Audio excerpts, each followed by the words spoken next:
લોકસભાની ચૂંટણી આવતાની સાથે ઠેર ઠેર ભારતીય જનતા પાર્ટીના વિરુદ્ધ રાજપૂત સમાજમાં વાયુવેગે પ્રસરી રહ્યું છે અને અનેક કાર્યકર્તાઓ ભારતીય જનતા પાર્ટીમાંથી છેડો ફાડી કોંગ્રેસને જાહેરમાં સમર્થન કરતા નજરે જોવા મળી રહ્યા છે। ત્યારે અમીરગઢ તાલુકાના વિરમપુર ગામના 200 થી 250 થી વધુ યુવાનો ભાજપનો છેડો ફાડી કોંગ્રેસનો કેસ ધારણ કર્યો છે। બનાસકાંઠા જિલ્લામાં કોંગ્રેસ પક્ષમાંથી ગેનીબેન ઠાકોરની પસંદગી કરવામાં આવી છે અને ભાજપમાંથી રેખાબેન ચૌધરીની પસંદગી કરવામાં આવી છે। ત્યારે બંને મહિલાઓ જોડાઈ લોકસભાની સીટ હાંસલ કરવા જોર લગાવી રહ્યા છે।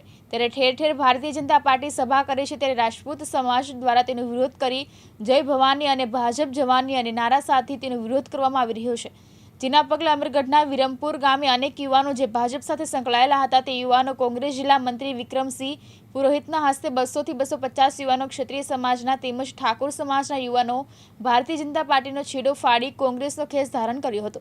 જેમાં અમીરગઢ તાલુકાના વિરમવેરી, પાડલિયા, સિંબલપાણી, ગુડા, કરમદી, ભાયલા ગામના લોકોને ગેનીબેને લોકસભા ચૂંટણી માટે સમર્થન આપવા આહવાન કર્યું।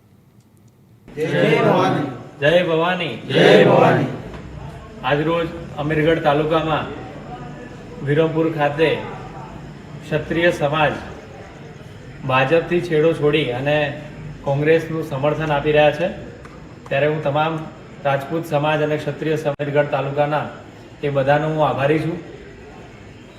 જે રીતે એક વ્યક્તિએ જે નિવેદન આપ્યું અને આખા ક્ષત્રિય સમાજને જે એમને ખોટું લાગ્યું અને છતાં પણ ક્ષત્રિય સમાજના સમર્થનમાં ના પ્રધાનમંત્રી કંઈ બોલી રહ્યા છે ના કે ગૃહમંત્રી બોલી રહ્યા છે।